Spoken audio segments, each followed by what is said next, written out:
Mind Gap Podcast.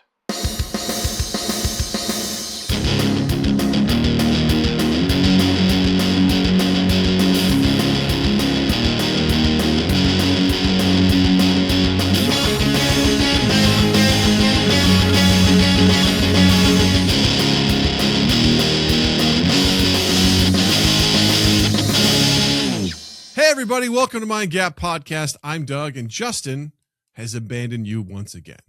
But I want you to know it's because he loves you, and more importantly, it's because he's doing film stuff. So, and he's getting paid to do it, so we should all celebrate that. What's even better is in his place is the one, the only, the uncomparable, the incredibly kind, the incredibly intelligent Jill Cochran is welcome back once again. Welcome back, Jill. Thank you. It's good to be back. You know who Jill is? Jill's my partner. We're buddies. You know who Jill is? You don't really listen to the podcast. You know who Jill is? Go fuck yourself. Yeah, but Jill, Also welcome that. back to the show. Thank you. It's been a little bit since you were on relatively recently, but it's still been a minute since you were last on here. Been a We're minute. glad to have you back. Thank you. It's been a minute. But we've got some fun stuff to talk about today. But to kick things off with a little bit of an icebreaker, which I may steal this from my next annoying icebreaker at work, but this is what it is. Everyone's like, at work, in case you guys don't know, I get really awful corporate sort of stuff like, what's something personal that you've learned and what's something professional that you've learned recently? And it's like, so instead I'm going to ask this question. Would you take $50 million, but every spider you see is 10% bigger than the last one? Go. This is a terrible question. This is a great question. Oh my God. No, Yeah. it's not. I hate this. The only person that would hate this more than me, I think, is Justin. Justin probably wouldn't like this one. It's 10% bigger. Each like spider every time that you see after in you get the rest this of your money, life. for the rest of your life, every spider that you see is 10% bigger. But you get You know $50 what? million. Okay. Yeah. You okay? You do that? Yeah. That's impressive. Do you know what you're I'm picturing? What's that? So I'm picturing, well, I haven't seen the movie yet, Project Hail Mary, and how Rocky lives in this little, like he has this little bubble that he goes around in. I'm gonna live in a bubble. You're like, I'm going to go to space. I'm going to live in space. Take my money and go to space.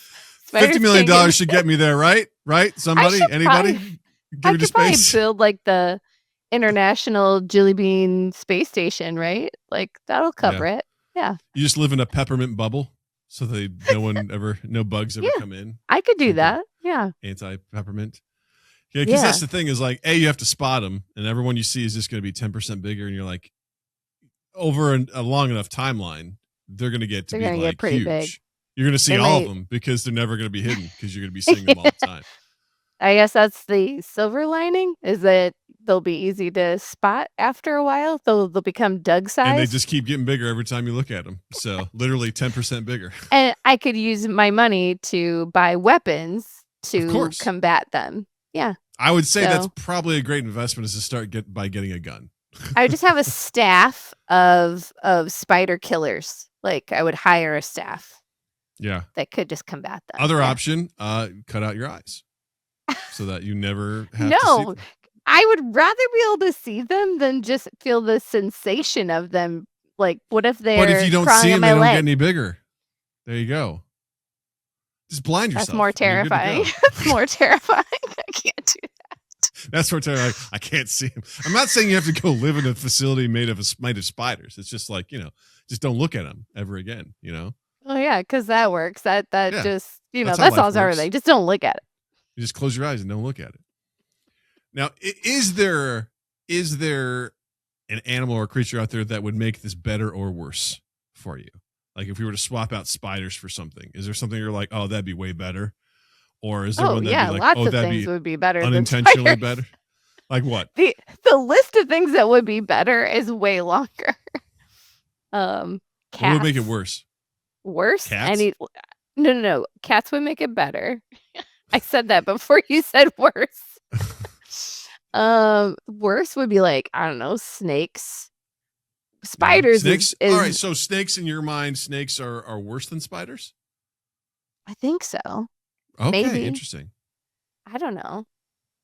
they're definitely up there with lists of I'd rather not.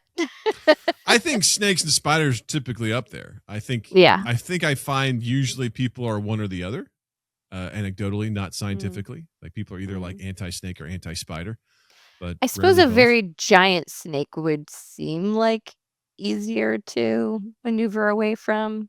Mhm. When I look at snakes, I don't get like that shudder, like that, Yeah, but I do with right. spiders.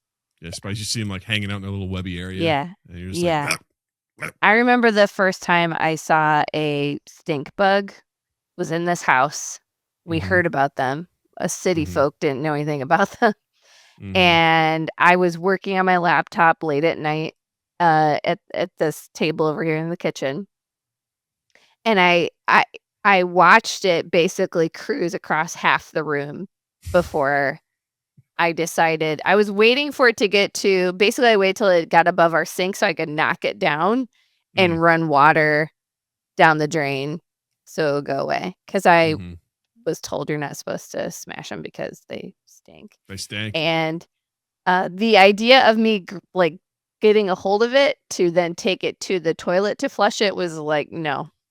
And the amount of times I like got up on a stool to try to get it, and I was like, nope, can't do it. Nope. Now, is it the idea that if you miss, it's going to fall somewhere, you're not going to find it, or? Yeah, but it was just like a lot bigger than I was expecting. I can do it now, but when we first moved out here, I was like, no, that's too big. It's amazing how you get more custom to things. My brother Dave used to talk about how he lived in a house kind of out in the middle of nowhere, and there was a lot of mice and things like that. He said after a while, he got real comfortable with killing mice with his bare hands and stuff like that. It got really easy just being like crunching them. He's like, you got to go. Yeah. When the first time I brought in a pest control person, he like on the way down to the basement just like grabbed cobwebs and just like rolled spiders off his fingers. I was like, "Whoa." Grab cobwebs, put them in his mouth, put some spiders in his pocket for later. Put him on his face, just no, I can't do that. You're gonna eat these, like little snack. Yeah. Little treat for me. So, well, I don't enjoy the presence of like I don't really want to be around snakes. Like I don't want to like, snuggle up with them on the couch or anything. They don't gross me out. Like I don't want to be around. I feel like I don't see snakes nearly as much as I see spiders. So that might be the better route to go. Now they are naturally larger. So you're starting in a worse state of them just being bigger. But how often do you and I see snakes? Just like in never. our everyday life, we don't really see them around here. There's really not a lot. Snakes would be miserable where we live because come wintertime, they're like, I'm dead, Yeah. Yeah. Yeah. I don't know. What do you think would be worse than spiders? I mean, you got cockroaches. I mean, that would be pretty awful. As they get bigger, I agree. That would be worse. That's no good. I mean, ants. That'd be tough. They start small, but Jesus Christ, you get an ant the size of a cat. Yeah. That's a nightmare.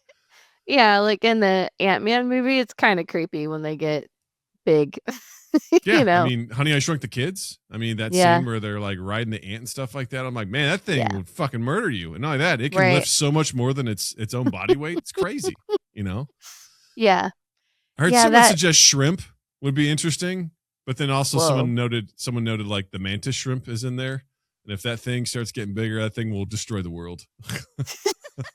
That thing's world taken over by mantis shrimp. That thing's punch is, people have done the math and the physics. It is unbelievably destructive what it does. That's crazy. It's so fast. It's so powerful. It would destroy anything. So yeah. But again, how often do you see mantis shrimp? Yeah. So that bet would go well for you because you don't see that many. You're not going to see that 10% increase. You could try to really I guess I'm just never going to go to an aquarium. I'm never going to go to a zoo. Right. There's the small things you're going to have to take.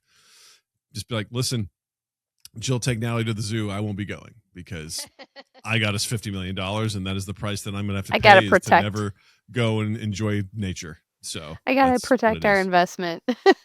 Yeah, that would be that'd be quite interesting. And I feel like that seems like a reasonable thing for $50 million. You know what I mean? Like, I feel like there's some things where it's like for $1 billion, I'm like, yeah, I'll do most things for $1 billion.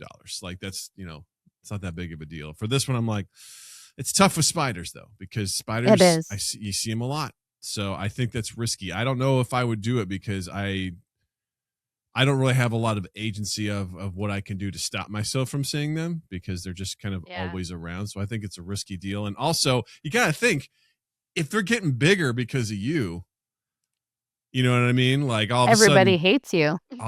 people are like running, Eight-Legged Freaks, the movie becomes a reality where these spiders the size of dogs and doorways are roaming around. And you're like, my bad.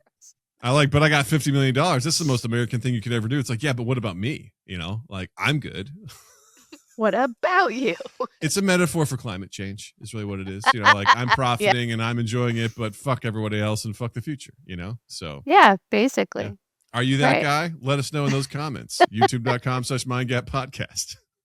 Would That's right. spiders freak you out, or is there something worse in your mind? Let us know. We'd love to hear about it. So bada bing with the pipe, as they say. Jill, I'm so glad you're here.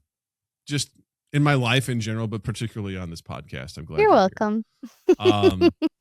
And kind of what I want to talk about for this week is, honestly, it's kind of a smorgasbord of things that people have posted on our Discord, where if you're interested in checking that out, check the link in the description down below to join our Discord. And there's a couple things people have posted. One of them in particular you posted, which is the thing I want to start with.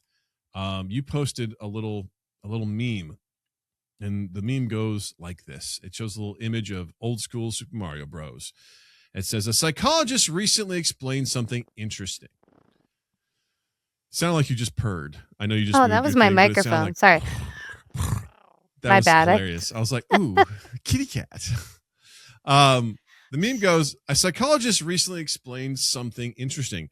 Why 90s kids develop different thinking patterns than Gen Z, largely because of games.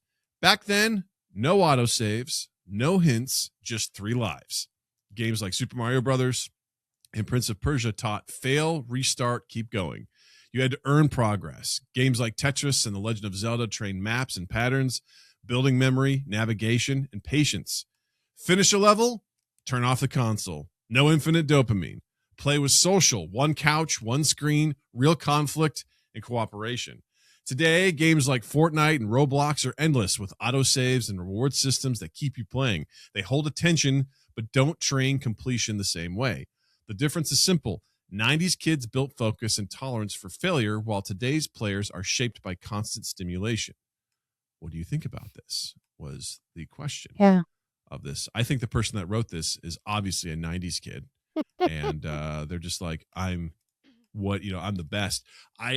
Before we dive into this, I also want to say I think there's probably some benefits to what Gen Z is also doing in their game styles. I don't know what those are. Maybe there's an online social element to it, online team building. Like I have a fear of talking or working with anyone online because that's just not what I'm used to. Maybe that's the same case. It's like you don't turn on voice chat in video games because people just start yelling racist stuff all the time. But I know there's probably an element to that is positive that is being overlooked by this person. But that being said, you posted this. What are your initial thoughts on this? Which I also love about this too. It just says a psychologist, doesn't say their name, doesn't provide any sort of sources. It's like, a psychologist said who we don't know, but whatever. I found it on the internet, so it's true. Just so you know. I think there is definitely an element to this that I think is true, but I want to hear what you think about this. Well, it resonated with me because obviously being a 90s kid, number one, having experienced those types of games and getting to points where you would be frustrated. We didn't have the internet to find out how to beat certain levels or whatever. It kind of was through word of mouth, or if you were one of those cool gamers that got a magazine that gave you hints Nintendo and Power. stuff. Yeah, we didn't have that in my household. So if you got stuck with something, you just had to keep trying it, try with your siblings. When you had friends over, if they had beaten that, maybe they might show you or help coach you through it or whatever. But you really were left to your own devices. So that resonated with me. But, comparison to Gen Z, I can't necessarily totally relate to that. But, I don't know what generation technically Natalie is in. We've seen her I mean, she doesn't overly struggle with these things. Like, she'll get sometimes frustrated. She'll want you to get her past something or whatever, but it's not, like, constant. But I definitely see her games in some of these games that it references be ones where she's free of that kind of difficulty. Mhm. And it's interesting because I think that there's a lot of things that she's really good at working through, but I see tendencies among her and her peers about how that translates to other parts of their life of how do you work through problems? Do you easily give up and want somebody to fix it for you, or do you kind of keep chipping away at it? And since these games were really popular when we were young, that's what a lot of us were spending our free time doing, not quite like maybe how people spend time online today, but, you know, that taught us those things. So it just resonated with me. It also didn't hurt that I saw this after we went to Universal and spent time in Super Nintendo World. Sure. But it definitely resonated with me with kind of the gameplay that I see now and just some of the kids at Natalie's age, how they behave either with games or even how that translates to real life. Yeah, no, that makes sense. I think because these games were a lot of them were ported over from like arcade games, with the whole point of it was for you to dump in quarters to keep Yeah, going. right. And a lot of those early Nintendo games were just direct ports from arcades like Joust or, Mhm. some of these other games and things like that. So some elements, it's like that's just was the ploy to get people to spend more money to beat the Yeah. game. It only got Well, it's worse over different. The time. ploy then was to spend more money to play the game. Now the ploy is to spend more time to just spend more time and Or to consume your get the high focus. score. Because you get Yeah. to Oh, those games, it's like, yes. who got the high score? Put in your Right. initials, which is always Right. tough with my brother and I because we have the same initials, DJC. So it was like, who got it? I don't know. You'll never know.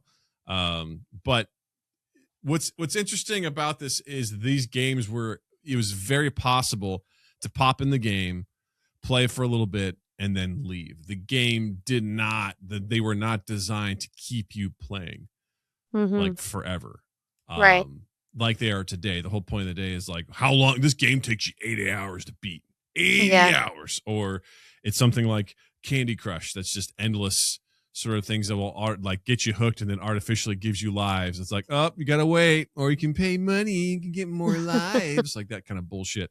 Right. But because of the way these things were designed and the way that this was talked about too, is that like you got really good at those first levels, especially for like the Mario stuff, because you played them, because you got Right. to start the game over, or you ran Huh. out of lives and you got to start over, or oop, I turned it off, I got to turn it back on. So you're like flying through that sort of stuff real quick and real easy, trying stuff, trying tricks, finding new things, right?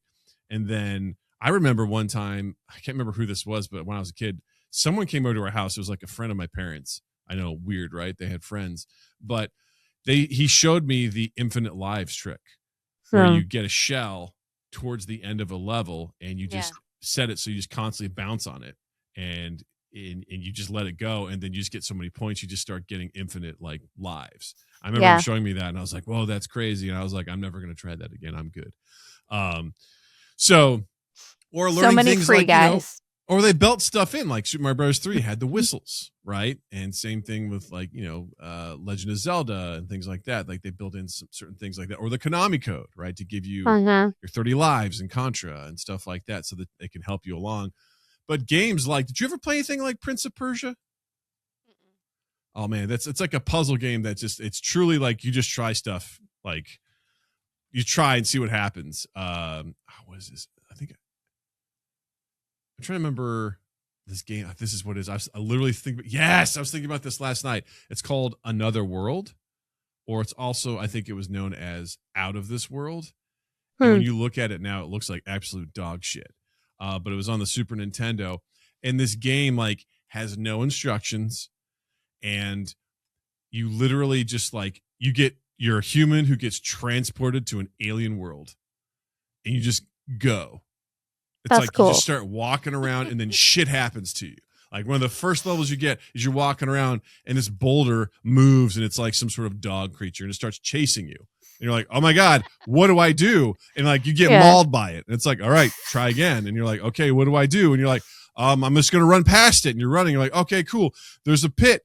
And I jump too slow. You get mauled. You do it again. And then there's like a rope. You grab the rope and then you swing past it back to the other side of the screen and you run and you're like, oh my God, this thing's going to kill me. This thing's going to kill me. And then you run into an alien. The alien shoots the creature and then it goes to some cutscene where you kind of do this and the alien shoots you and then you wake up in a prison and the game goes from there. You're trying to break out of prison and you just have to figure shit out. That is wild. What was that on?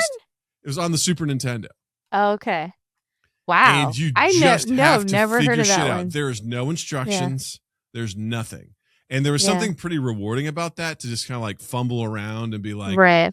All right, what do I have to do to get out of here? What does it take? What do I need to do? And Prince of Persia was very much the same way. It was just like in this castle full of traps and shit. And sometimes you'd have to fight guys with the sword and you're just like running along and you're just trying to figure stuff out.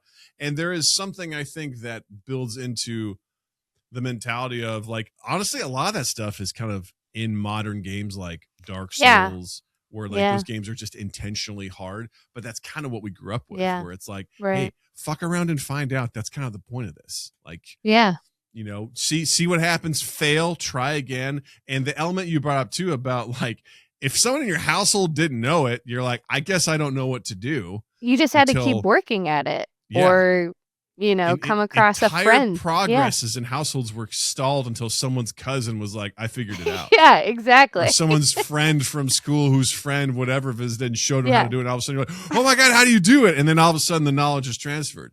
And and you're off and running, which I think was really cool. The amount of times I remember just sitting there and watching like my brother play games and we're just trying to figure out like, what do we do? How do we get past this part? What can we try? And there was something kind of rewarding about just being able to like overcome that. I thought was really cool. Yeah, absolutely. Because I think we can all relate to those times where like you keep getting to a part and you keep dying or whatever, and then you get frustrated. So the part you're really good at getting over, you start dying there because you're being impatient.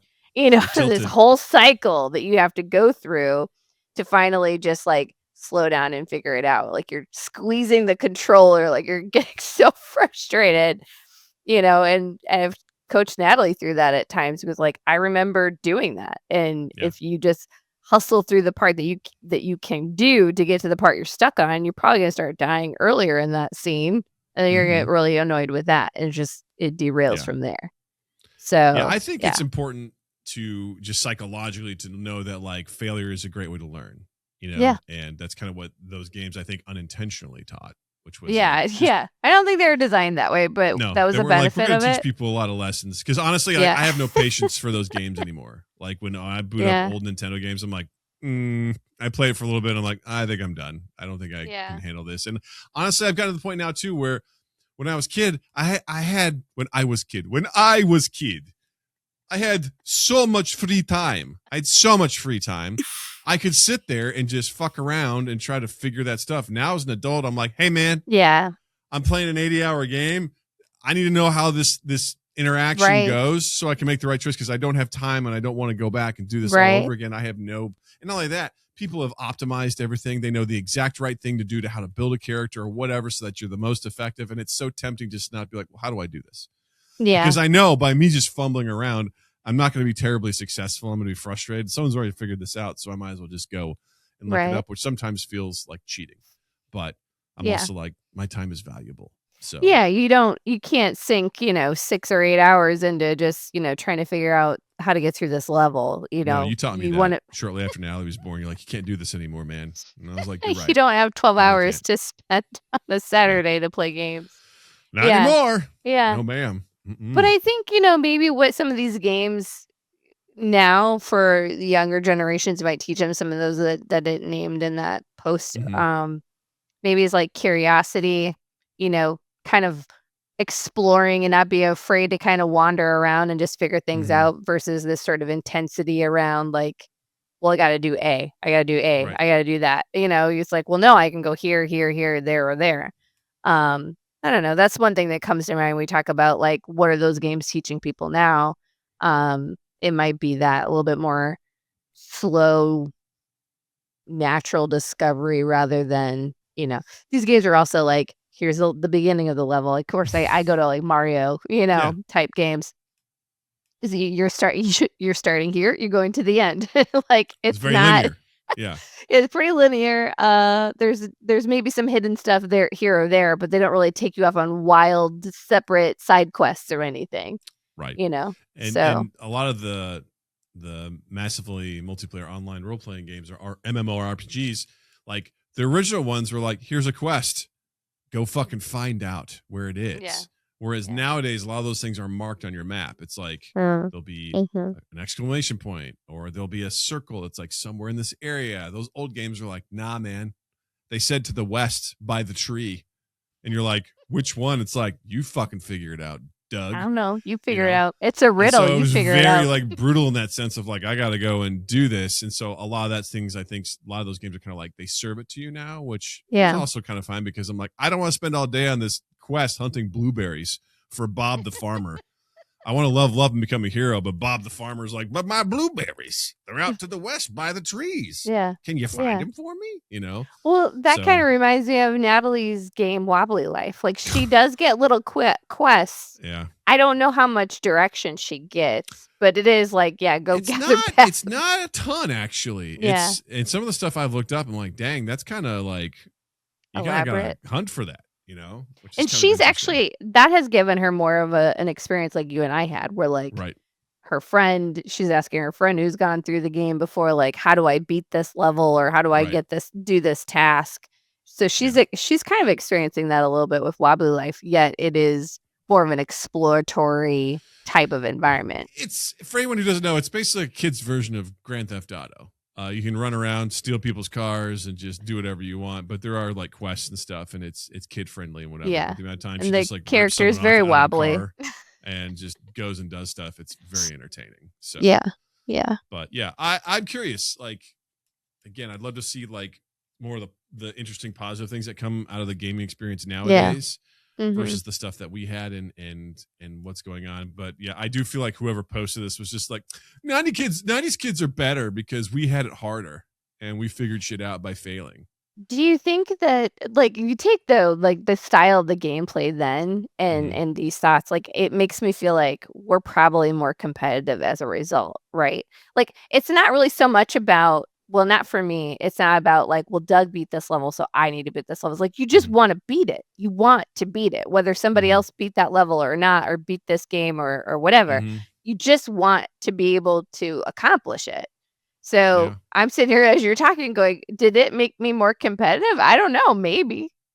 I don't know. I feel like there was some teamwork involved with that. It's like, I couldn't beat this boss, but Dave could. So I'm like, well, but that was also like, I remember playing Donkey Kong Country. I got to the boss of the game. And I just couldn't do it. My brother's like, give me the controller. And I was like, no, because if I do, then you're just going to beat it on first try. He's like, okay. And then finally he's like, give me the controller. I'm like, fine. And sure enough, he beat it first try. And I was like, God damn it. Did I really beat the game? No, or you did didn't. Dave do it? Which is why I won't beat Super Mario Odyssey for Natalie. Because I'm like, you have to beat Bowser. You have to. It's up to you. I can't. And I respect you that. didn't beat the game, But like some of these games, like I don't know how Wobbly Life ends or if it ever ends. Yeah. These games don't really end, right? So I'm not saying that people who play those kinds of games aren't going to end up being competitive, because I think that maybe you just are or you aren't. But I bet it intensified our competitive nature. Sure. Yeah. Probably. That makes sense. Well, let us know in those comments what you think. If you were a 90s kid, do you feel like, if you played games, do you feel like it puts you in the mindset that, you learn by failing? Are you a Gen Z and you're like, hey, I have thoughts about how games affected me? We'd love to hear them. Drop them in those comments, or add it into the Discord if you join the link. We'd love to hear from you. Either way is cool. We're going to move on to another topic. This one I think is perfect for you, and we kind of talked a little bit about it off mic, but you read. You like words that are bound together with pages that have been, stripped from our life source known as trees so that we can read and you can be happy. But actually, Justin posted this in the Discord, specifically wanting your thoughts. But what the gist of this is there was an article that came out in People, which normally I don't give a shit about People magazine, but basically the the gist of this is the book Pretty Little Liars, which is a young adult book. It's a book series. People have noticed that the ebook had made some changes to the text with the intent of trying to update some references so that it would be more relatable to more modern audiences. Now, I think I laugh when I say more modern audiences because originally the book takes place around the early 2000s. I think the book series came out in 2006. So I know to some people that probably seems like a lifetime ago, and it is for some people. But for me, I'm just like, wow, 20 years ago, huh? Is that a whole? But if you think about it, I mean, when we were born and we were in the 90s, it's like 20 years ago was like, the 70s. I'm like, you might as well be a different century as far as I'm concerned. But but there was a particular line, I guess, in the early parts of the book that specifically had the line, "Do you guys want to come over and watch Fear Factor? Don't you want to see when they eat the bugs?" And if you're watching this or listening to this and you're not familiar with Fear Factor, it was a big deal back around the mid 2000s. A once maybe normal Joe Rogan hosted it. And basically people got on this competition show and they had to do wild physical challenges. And most of the time they were eating or drinking weird shit to see if they could pass and get over their fears and just, win the competition. So that to me is like, whatever. It's a reference to something that I'm like, whatever, no big deal. But the ebook that I think was recently launched, I think in 2017, I believe is when this version came out, changed that line to say, "Do you guys want to come over and watch this TikTok I found? This guy is doing this challenge where he eats bugs." So the person who originally, Justin shared this reel from Jason Pargin, who's an author, former Cracked writer and editor. And he was pretty upset about this because he's like, first of all, he goes, do the publishers, I don't know who made this choice. I don't know if the author made this choice, if the publisher made this Doubt choice. it. But the idea of like, well, no one's going to know what Fear Factor is, so we have to change this. I don't think they understand the implications of that, because now if you're talking about TikTok, that changes the technology that is available that may not be also adjusted for the rest of the book. Right. And I saw a comment on Instagram in reference to this video. It says, "The entire plot of Pretty Little Liars could not exist after the invention of the Ring doorbell. Between Allie and the Jenna thing, every single mystery and crime would literally be solved caught by neighbors' doorbell camera footage." So if you're updating this stuff, it's just like, the funniest thing was, slope. It's a slippery slope, right? I remember there was some sort of sketch someone did where what if the show 24, which is a big hit, took place before like cell phones, and the guy was basically running around faxing stuff and trying to get faxes, and how it changed the whole dynamic of the show because we're relying on that technology. Even when you watch some of these older films and you're like, oh man, there's no way that this killer would get away with that now. A lot of detective shows, like even like Law and Order, SVU. It's been a long time since I watched that, but I feel like, a lot of detective shows, when they're out investigating, they always get a phone call, right? And like, it's convenient for sure. Yeah. Like the cameras that are on phones nowadays, the surveillance state that we live in, so much stuff would just be difficult to do or get away with. But this guy's whole point was like, are you thinking that people can't stomach a period piece? Which it kills me to say that the year 2006 would be a period piece. But the idea of like, they're like, well, they're not going to know what we're referencing. I'm like, well, do we read things like The Great Gatsby?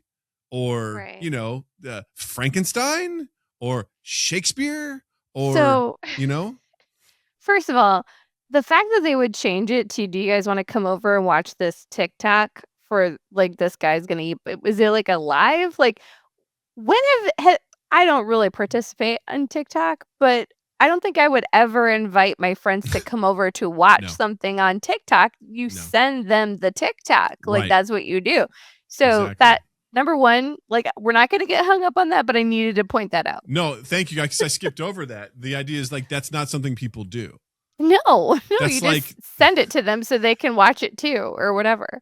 That's like an undercover narc at a high school. It's a full adult. It's like, hey kids, do you want to come over to my house and watch some TikToks? It's like, what? No, You fucking weirdo. Yeah, exactly. You're totally sus now. Imposter. Yeah, absolutely. Like that's not how the kids do the TikTok anyway. No, I of course don't like to see this sort of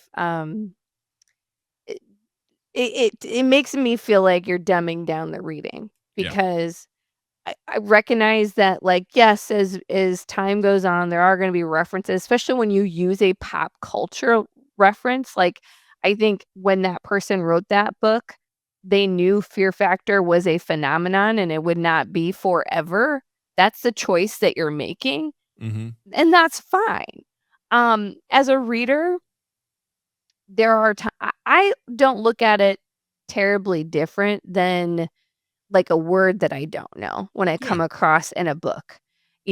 Just because that word's not in my vocabulary, you don't need to change the words that you're using in a book in order to be more palatable to a broader audience. You could make that choice, sure, but I think that if I come across a word that I don't know, I'll be honest, sometimes I stop and I look it up. Other times I'm like, I'm gonna see if I can figure it out. Like context clues, and same right? thing.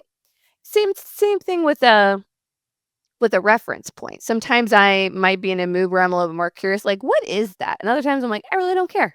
I get it. I get what they're talking about. Right. So, I don't think it's a big part of the novel that you now need to keep this updated for modern references. I don't think you need to handhold people to that level. And if that's what we're gonna do with reading, you're just gonna dumb down reading. And there might be an angle here where they're doing those kinds of things to appeal to more readers because there is a big push. I don't know if that's just because I'm in the book world and I follow a bunch of, reader type of accounts and hear people talking about how much people don't read anymore, but you're hearing a lot about that. Maybe that's a tactic that they're taking to try and be a little bit more approachable to people. I don't know, but I don't think you need to do it because, I think it's not necessarily tangential or it's not core to the outcome of the story. And if it is, it's set at a different time anyway, there's going to be other implications of that. So you're already choosing to read this story from 2006 or whatever it is. There's going to be other references there maybe that you don't know or different technology than we're going to have 20 years from now. So you're going to have to do a little bit to understand that. But I think a lot of times for the reader, you could choose whether or not you want to look this thing up that you don't know, like what was Fear Factor? I don't know what that was about. Okay, it's a culture phenomenon, blah blah blah. This is, the description you gave. That's fine. People can find that out pretty quickly. But you're going to go in there and you're going to change components of the book like that. I think what that person said about, how that story wouldn't have actually been able to take place in the TikTok, time frame. That's where it just becomes a slippery slope. Like, how much of this are you going to change? Like, just leave it be. Leave it what it is. It was fine the way it was. And readers are going to figure it out. Like, I don't think you have to do all that. I think there's fun things like when you see adaptations, right? Like It is a great example. The book takes place when the kids are in the 1950s, but the movie takes place in the 80s, late 80s-ish, maybe I think early 90s, whenever New Kids on the Block were around, because that was a big point for one of the characters. But essentially, like, they moved it up because it just made sense to do that in terms of whatever, and that's fine. It didn't change a lot of stuff. I mean, this stuff was still able to happen. That the culture of kids running around doing stuff still existed in that regard. So it was it still worked. Same thing with like the Sandman adaptation. A lot of that stuff, like there's a lot of 80s references in the graphic novels, but they didn't port that stuff over because it didn't matter as much. That was just when Neil Gaiman was writing this sort of stuff and had those sort of 80s influences and things like that. So I think in those sort of situations, it's fine to let that stuff have fun with those changes and adjustments. But like in a book to be like, well, I don't know if kids are going to be able to understand what Fear Factor is. I'm like, you understand what books they're reading for school, right? As part of their curriculum. It involves a lot of things that don't take place in the present day. right? I mean, look, you're going to get to that point in the book. You're like, well, I don't know what Fear Factor is. So I'm going to put that book down. I can't finish it now. Like, Yeah. you know, but I think there's a difference between like what you were saying before about these movie adaptations. You have to adapt a lot of things differently from a book to translate on screen, but there's Mhm. also creative choices. And I think that is different than this. Yeah. This just like, let me go and search for culture references that aren't popular anymore and change that. So it's being changed to a TikTok reference now. What's it going to be changed 20 years from now? Right. You know, like, is this book going to be forever changed? Because now once you've done this, what else are you allowing to adjust? Because again, you go back to like, if TikTok exists, then we also know these other things exist as well, and that may right. completely defeat the purpose of the entire story itself, which I think is Right. dumb.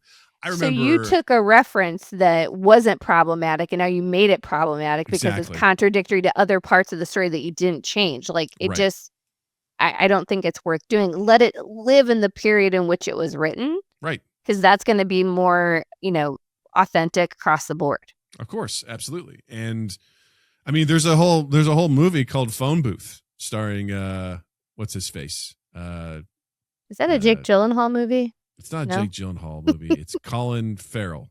Oh, And the whole movie takes place with him in a phone booth. Phone booths don't exist anymore. right. Right. Should they go back and change that movie to be something else?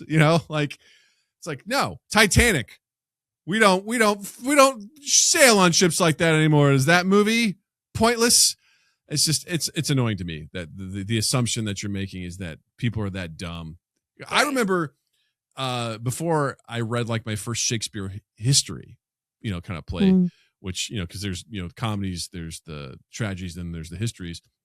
The amount of work you had to do beforehand to understand the story was immense because Shakespeare was referencing shit that was happening at that time. Like you read Richard III, Richard II, Henry IV, those all deal with historical things. So you have to be like, all right, so 100 years ago, this war happened, and these were all the people that were involved, and this were the repercussions of it, and therefore, and then you were able to understand the play. This obviously isn't the same thing, but there's a little bit of that where it's like, oh, what's fear factor? It doesn't really determine whether or not you're going to understand the story, but it's still there. It's a reference that you don't fully get, but you can look it up.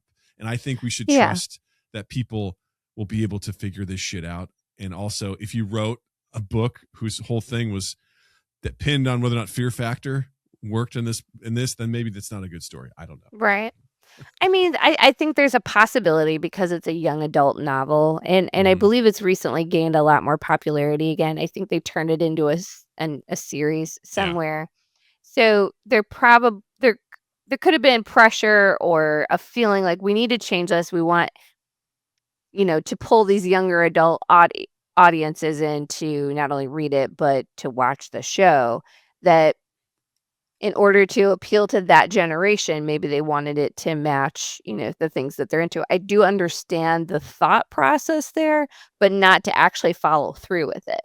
And, young adult doesn't mean it's only for young adults. Right. Like anybody can read that if they want to. So it seems like they're overly playing to a younger audience to help them connect to the material. And I don't think you have to do all of that. How many adult women flick their bean to the Twilight series? I mean, come on.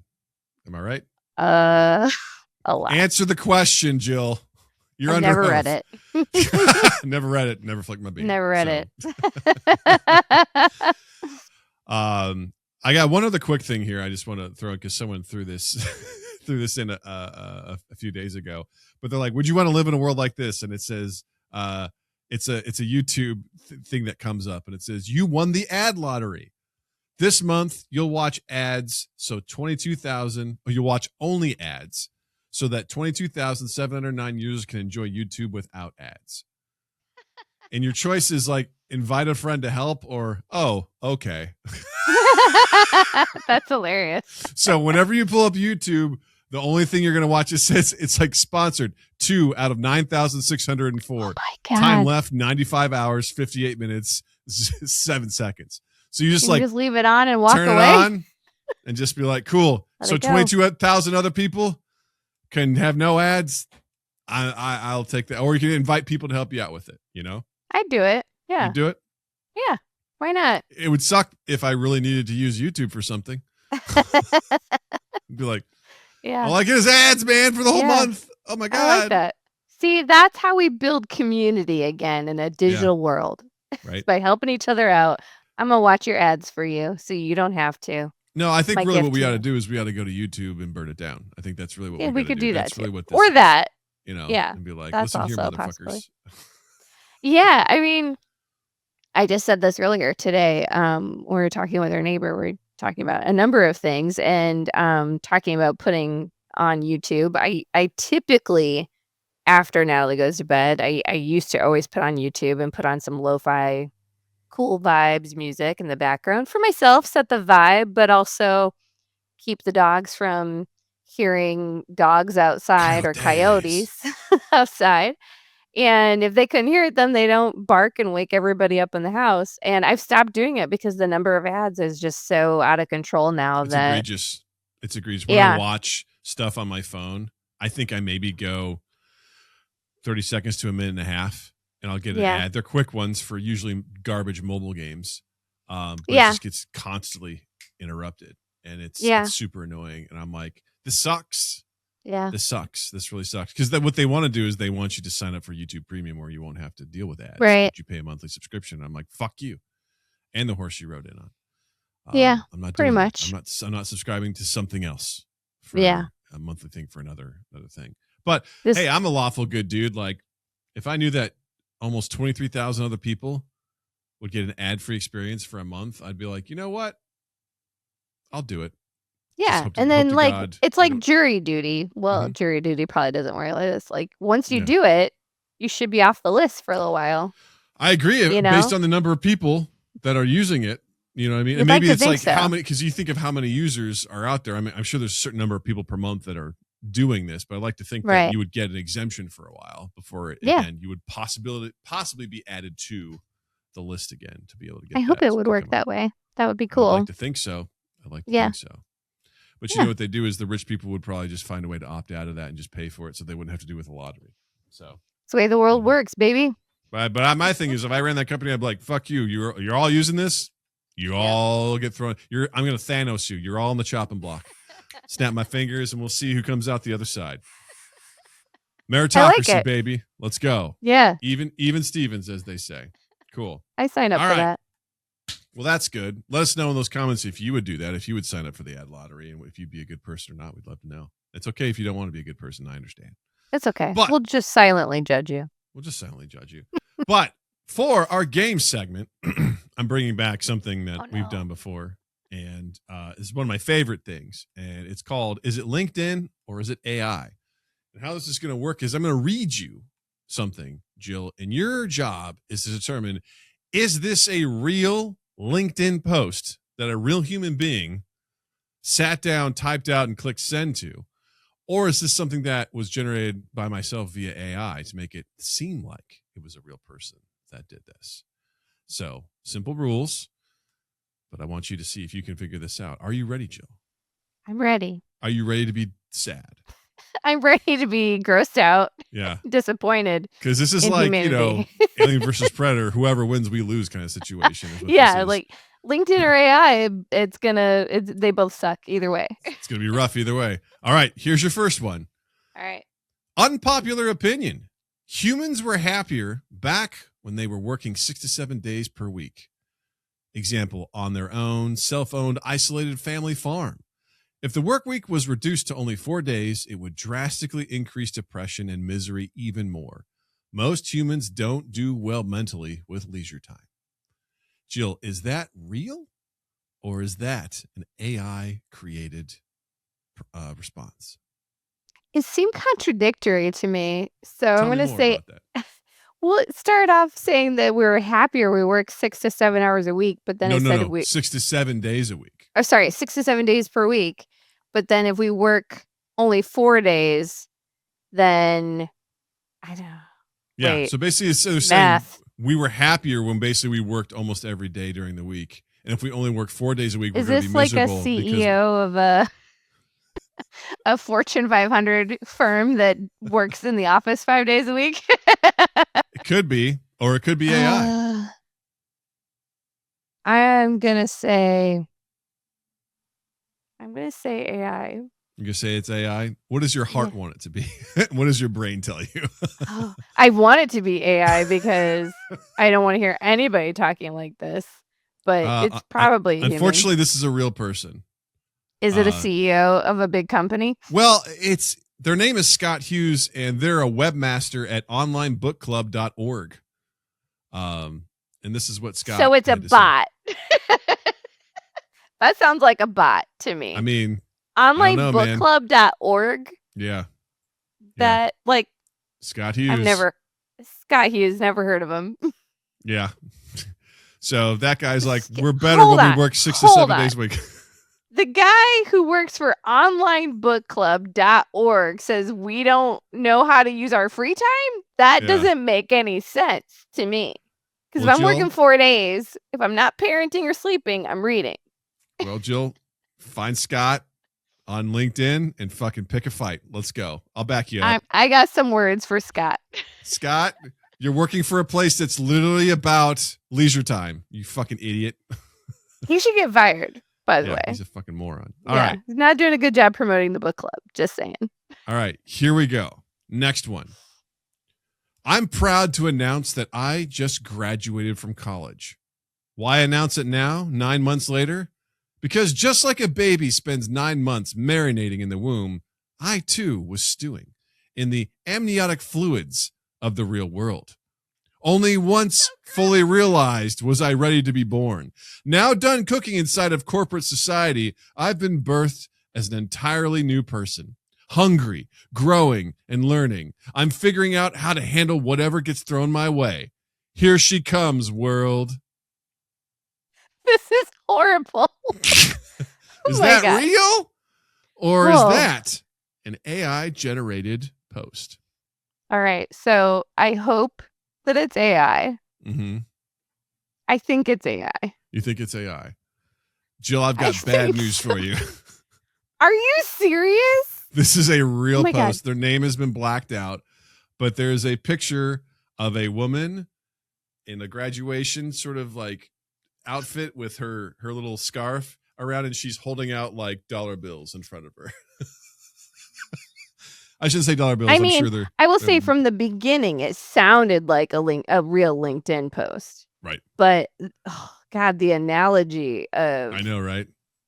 That was. Someone's like, I just graduated college. That went too far. Yeah, agreed. It's disgusting. That went way too far. Way too far. When I started crowning, I was like, you're talking about amniotic fluid. Like, get out of here. That is when I came out of the business world, ready for business, I ate that placenta all the way through to get the. When I started breastfeeding on the teat of my mentor, like, oh God. Oh my Lord. When my boss was changing my dye, like. Let's Sometimes you got to change your boss's dye. Sometimes you got to do it. Sometimes seems like it goes that way more often. Little wah baby, little baby time. All right. Oh my God. Moving on to the next one. Here we go. I declined a candidate after 6 interviews. Final round. Everyone loved them. Then I asked what they did last Sunday. They said, honestly, nothing. Just relaxed. That told me everything I needed to know. The people I've seen succeed at this level don't default to nothing. They build, they learn, they stay in motion. Small detail, big signal. Jill, is that a real LinkedIn post or is that AI? I feel like you're just trying to make me really angry. I never said this would make you feel good. That I am going to say is real. You think that's real? It's a person. It's actually AI. I'm terrible at this game. No. Part of what I want to do is I just want to make them all real. And it's to make you really, really sad. Yeah. I did throw in this one is fake. Look, that one sounds quite real, honestly. I feel really like I've read real. Recruiters writing bullshit like that. It sounds really fucking real. It does. Right. It sounds more real than the birthing a baby bullshit. Unhinged. All right, here comes what the if next the one. real person used AI to generate it, though? We don't know that. So I might still be right. It's true. It could be. We can't Everybody's just confirm farting out Chat GPT bullshit. All right. Here's your next one. I canceled my co-founder's honeymoon. You might think that's insane. I don't care. He got married last year. Wanted to go on a honeymoon after the wedding. Absolutely not. He's taken five days off in the 2 years we've worked together, and every time he's gone offline, something goes wrong. Last summer, he went canoeing with his wife. He's halfway down the river. Meanwhile, our servers are floating down Schitt's Creek. You know what he does? Pulls the boat onto shore and starts merging code from his phone. That's the kind of person you want to build a company with. Shit goes wrong. He doesn't complain. He just fixes it. He's got a lovely honeymoon plan later this year, and I hope he'll turn his phone off. And a big thank you to his wife for letting him crank. Jill, is that a real LinkedIn post or is that AI generated? I'm trying to think of what the hell you would have put in there to get it to generate this bullshit. I have my ways. Canoeing stories and shit. Like, where's that coming from? Yeah. Oh my God. I don't know. I don't know. It sounds like AI, but I don't know what you would do to get it to generate that. Why are we talking about this guy's fucking canoeing trip? Crank? What the fuck? Oh my God. I guess I'm gonna say it's real. I don't know. You are correct. It's real. Oh, this you comes know what from... I need to say about this person is they're talking about how great this guy is and he can't go anywhere because shit falls apart. He's a co-founder. What are you doing as the other co-founder? Sounds like you're not good at your job. Yeah. And also it's like he's like, I canceled my co-founder's honeymoon. It's like, I don't feel like you did.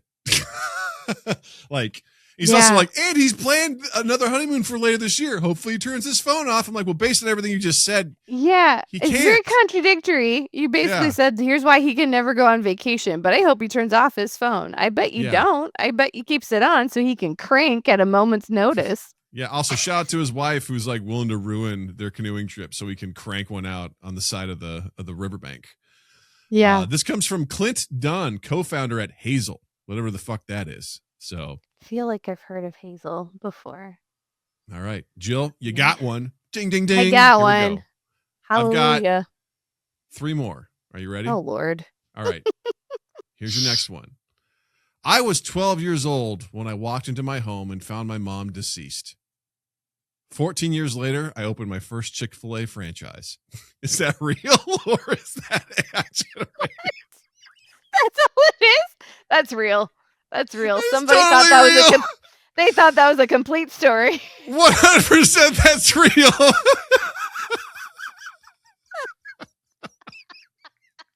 I was like, you gotta try really hard to keep a straight face through this one, but like I'm just seeing what's coming. I'm like, this is wild.